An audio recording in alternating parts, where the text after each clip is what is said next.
Okay, so my topic is very vast, so I'll just try to cover a few things which I think I'll be able to do in 12 minutes. And if I'm going too fast, please accept my apologies in advance. So I just thought that from a cornea surgeon's or a cornea specialist perspective, these are the things that you would really want in your clinical practice. In addition to, of course, the basic equipment like a slit lamp and Shermer strips. I'm not going to go into all of that stuff, but the equipment that will be adding value to your corneal practice are as follows, and in the order of importance that you should have it in your clinic.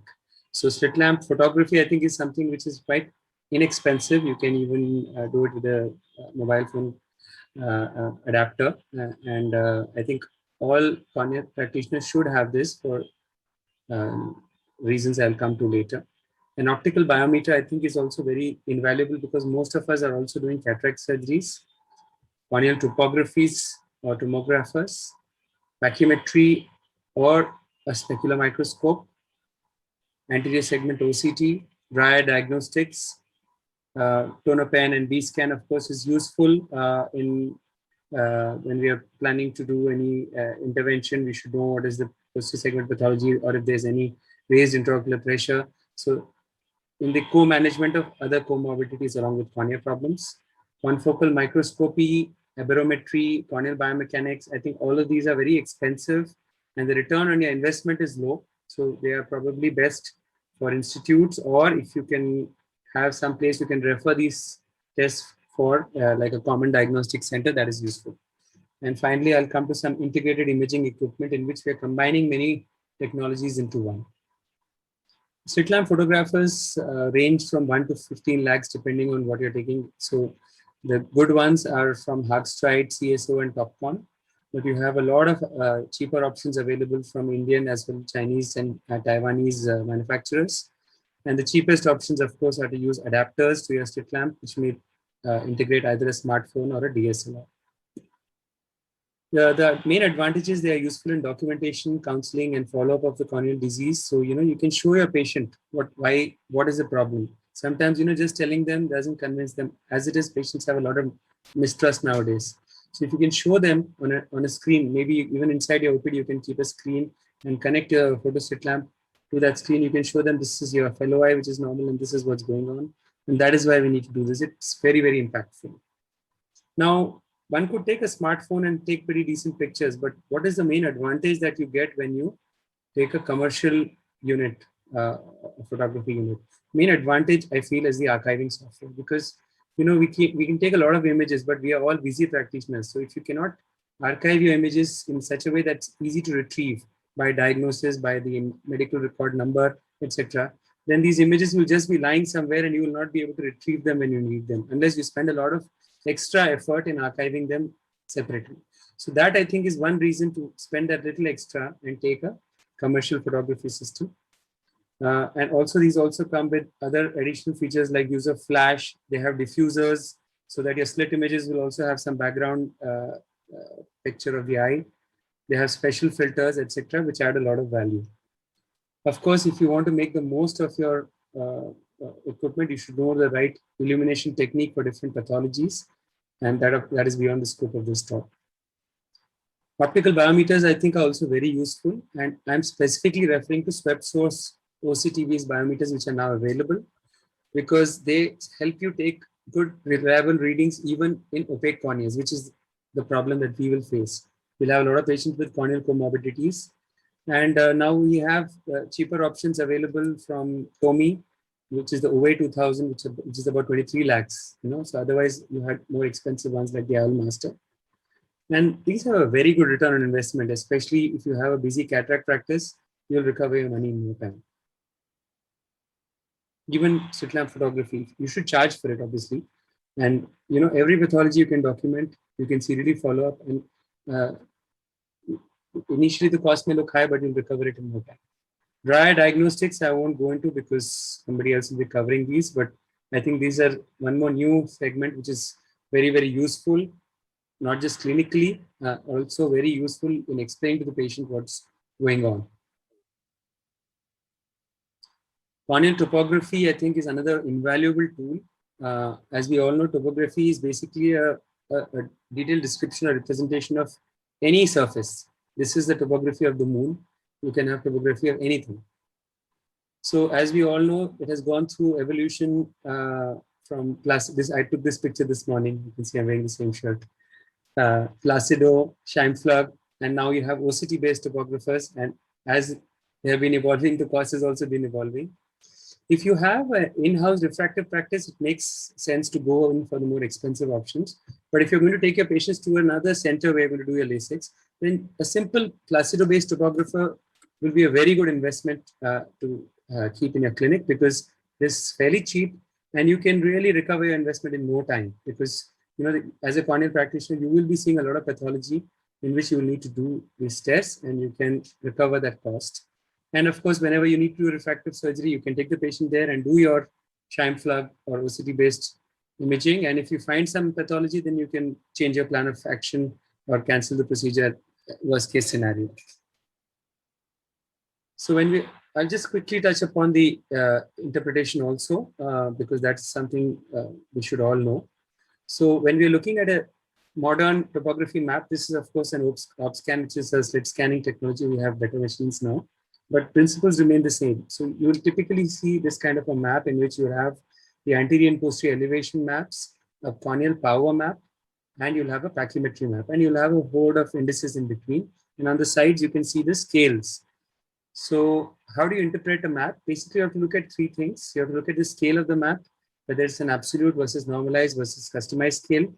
Now, what type of a curvature map is it? Is it an axial or a tangential map? And what is the topographic pattern you're seeing? So the power map is the key map to look at in a topographer. And in the Placido map, that's the only map you're going to get, essentially. So when you're talking about scale, it's this color bar that you see on the right. And you can see the one on the top left has a very different one from the top right, and similarly bottom left from bottom right.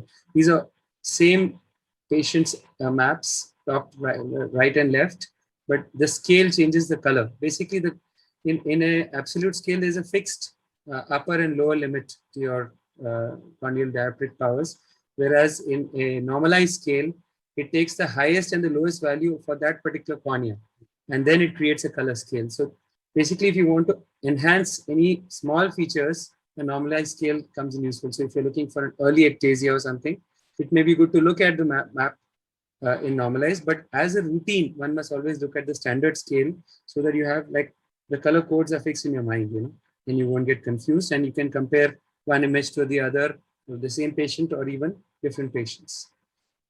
The second thing is the type of map, whether it's an axial or an instantaneous map. So axial map gives you more information about the central cornea. Instantaneous will also give you a little more information of the peripheral cornea. So especially if you're dealing with peripheral types of ectasias, an instantaneous map may come in more handy. Basically, it compares one point to the adjoining point. That's why it's also called a tangential map. Topographic patterns, of course, are the key thing that you're looking at. So you have normal patterns, you have borderline patterns, and frankly, abnormal patterns. So normal are these basically rounds or ovals or symmetric bow ties. The symmetric bow ties, of course, seen in astigmatism. These are suspicious ones in which you have little island of steepening or a mild asymmetry in your bow tie. And these can often be because of simple things like corneal warpage or an irregular tear film, etc. Or sometimes for unknown reasons. And these are the cases that you have to be mindful before you do a corneal refractive procedure. Frankly, abnormal topographies are like this. So top left is a asymmetric bow tie, like a lazy 8 pattern. Then you have a focal kind of a steepening in your topography without an 8 kind of a pattern. Then you have skewing of Myers shown in the bottom left. And the bottom right, you can see that lobster claw pattern, which is typical of pellucid. So the newer Scheimflug and other imaging modalities have now got these elevation maps and pachymetry maps, which give us a lot more value. So elevation maps basically tell you how much your surface, either the anterior corneal surface or posterior corneal surface, is elevated above a reference sphere. Okay, so those are the anterior posterior elevation maps, and that's the pachymetric map, and this is the indices. So that's a reference sphere, which is basically an average of the entire surface.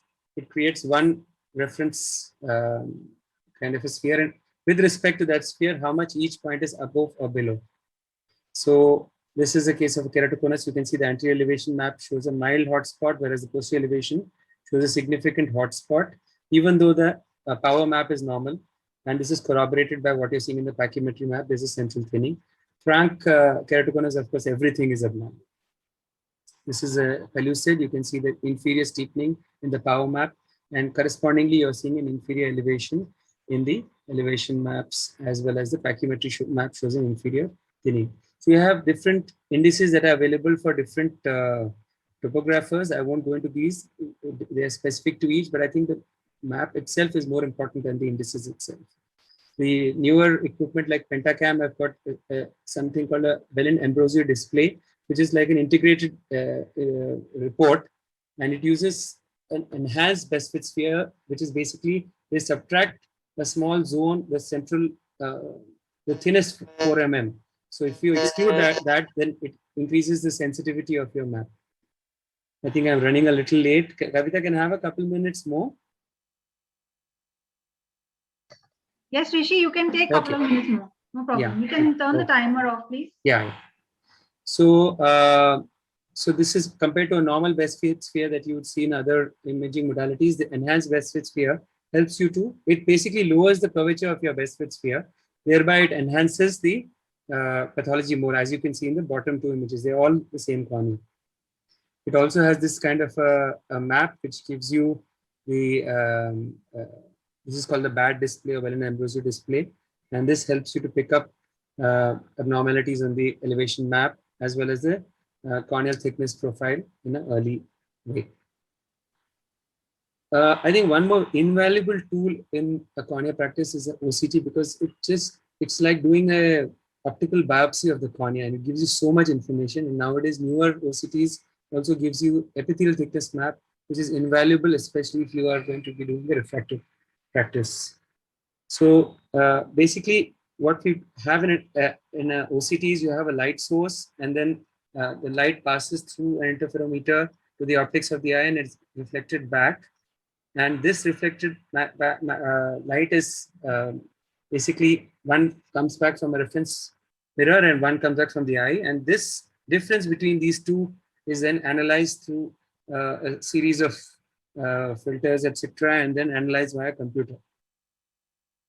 So you're able to basically do an optical biopsy of various structures, and they also have cardiovascular applications of the same. In the eye, you have to basically put an attachment to the normal OCT to be able to see these things.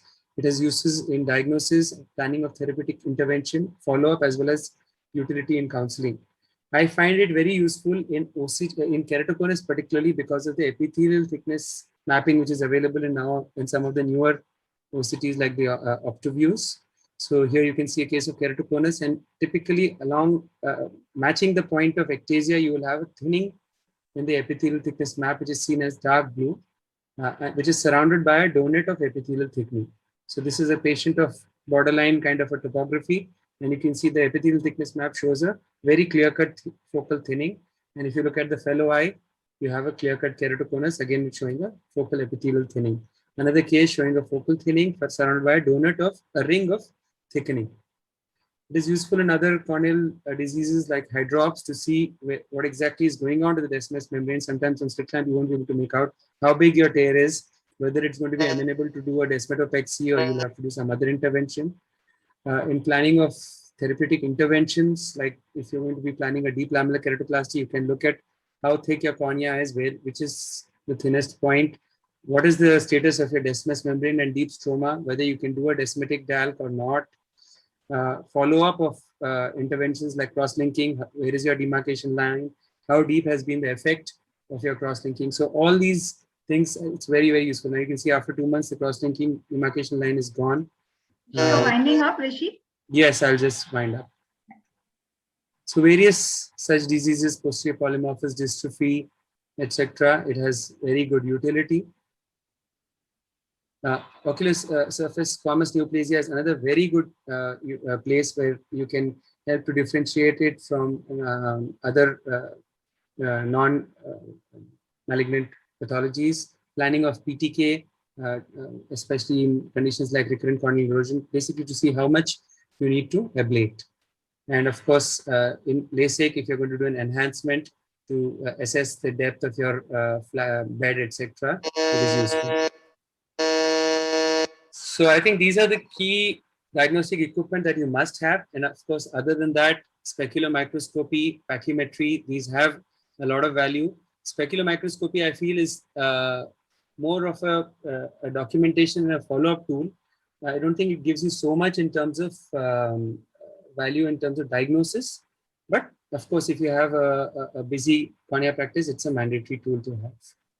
So OCT is something I use a lot for a lot of my things, a lot of my disorders. And one more very good utility it has is that it can also help you in biometric calculation in irregular corneas and post-LASIK eyes. I'll just go to my last slide. I think this is the future. Basically, now you have new equipment which is integrating a lot of these modalities, biometry, topographer, OCT, aberrometry, all into one. So you have one Heidelberg Antirion, and you have the MS39 from CSO. And I'm sure all these major equipment manufacturers will come out with these. The advantage of this is if you have a busy practice in a small space, like you're in a Bombay kind of a practice, you don't have space. You have one equipment which can do a lot of things. And so you save space, you save money. And this, I think, is the future. So choose your equipment wisely and you can get a good return on your investment and it can really help your practice grow.